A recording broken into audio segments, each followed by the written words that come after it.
Ayan, magandang hapon po sa ating lahat. So, ngayon pong hapon, tayo po ay magluluto ng ginataang pusit. Ito po ay yung lumot na pusit kasi nakakita po tayo sa grocery. Nung nagpunta ako sa grocery, nakakita po ako ng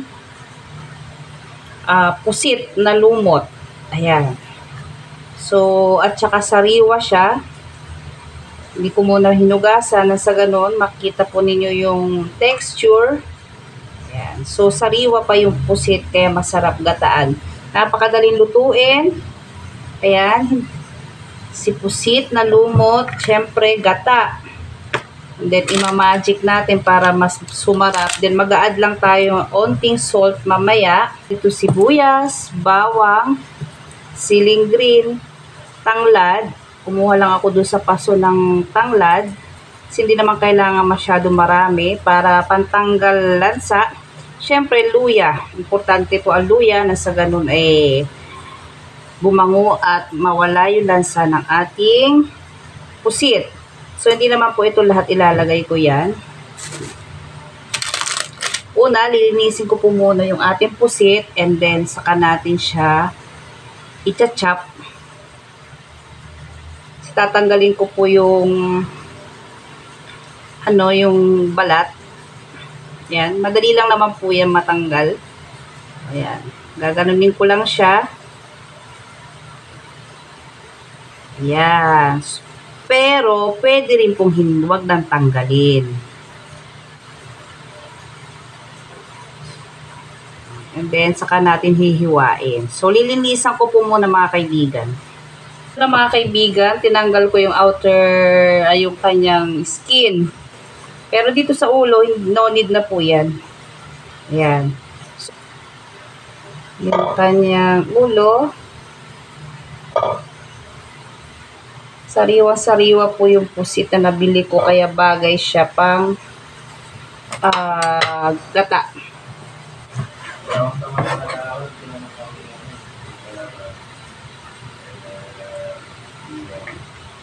So, po pwedeng huwag nang tanggalin yung balat. Okay lang po yan. Maglalagay kasi ako ng gata. Gusto ko maputi. Ayan. Masarap din ito, lalo pagkabuntis. Naku, napakasarap.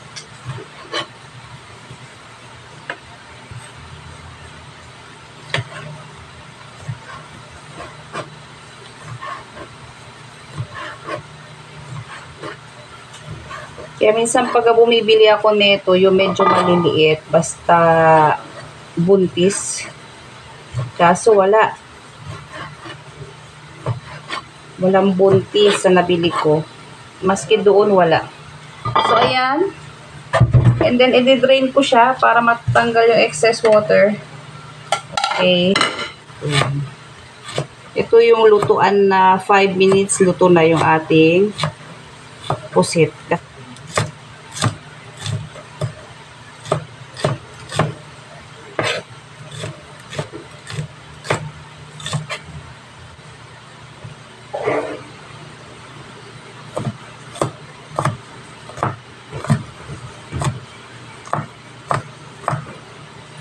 So, ito yung tanglad. Pinulupot ko lang after ko siyang hugasan. And then, siling green. Kasi gusto ko medyo maanghang. Kaya, hiniwa ko siya.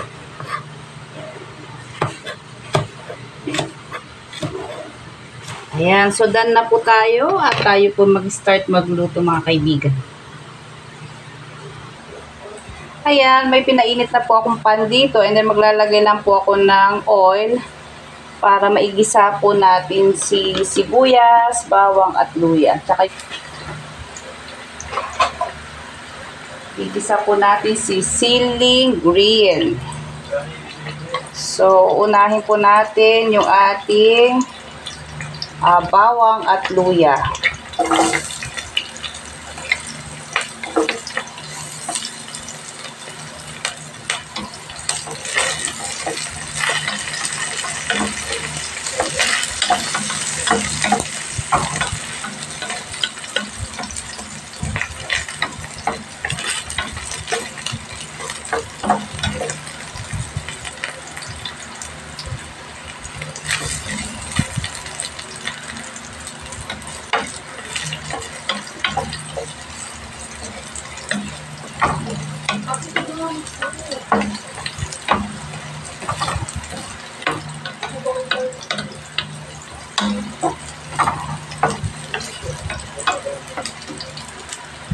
Huhulog ko si tanglad para mas lumabas yung aroma. And then yung green at saka sibuyas.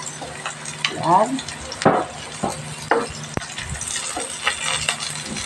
Ika, bango.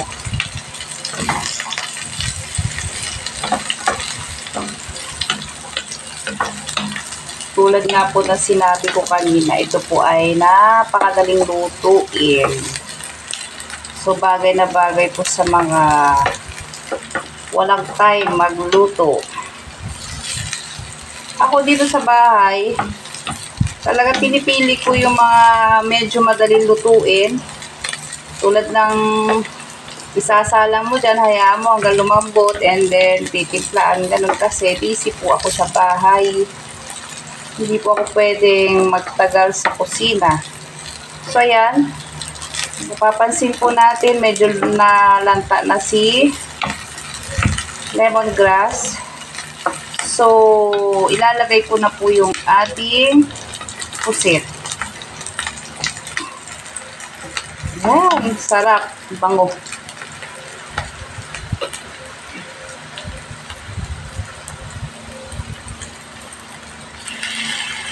So, dinrain ko yung hiniwa natin pusit.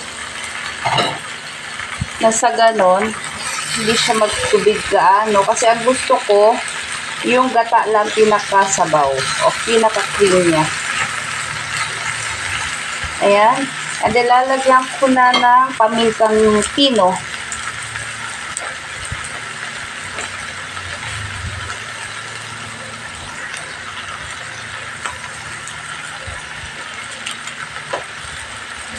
At si magic. Imamagic na natin para kumapit sa meat ng ating squid.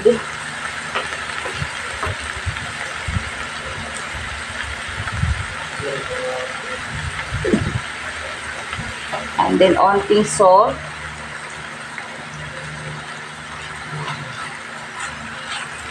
So, susunod ko na po ilagay yung ating gata.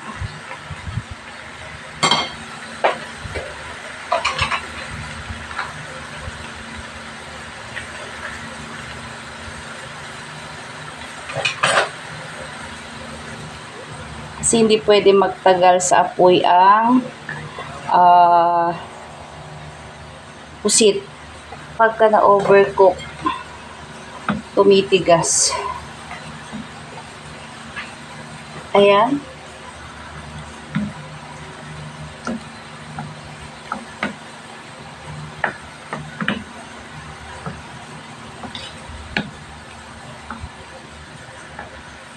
Diba? Kaya ko po tinanggal yung kanyang balat dahil syempre gata yung ating gagamitin. So, puti yan at saka yung tinta. Kasi once po pwede naman, masarap din po, napakasarap ng tinta. Kung pwede naman, mas masarap po yung kung may tinta. So, choice po natin yan. Kung wag na pong tanggalin yung balat at yung tinta, itira natin, dilalagyan natin ng gata. Naku, mas masarap po yan kasi masarap po yung tinta. Andun po yung lasa ng pusit. So, ayan.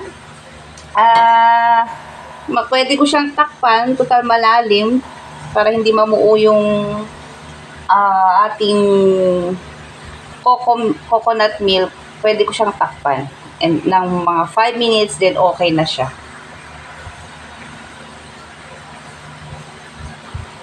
So, ayan na.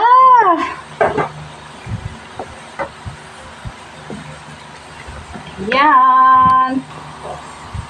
Ang ating ginataang pusit. Titikman na natin mga kaibigan.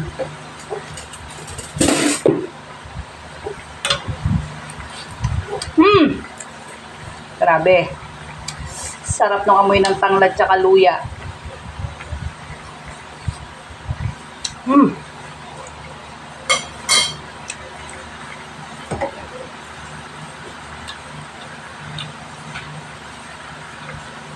Sarap. So yung mga kaibigan, luto na ulit ang ating menu for this evening. Pang dinner ba? So, alam niyo na po ang kasunod dun. Kakain na. Habang mainit-init ang ating ginataang pusit. Lumot na pusit. So, ayan. Sarap. Bye-bye mga kaibigan. Maraming salamat po sa panonood. And God bless us all. Keep safe everyone. Bye-bye.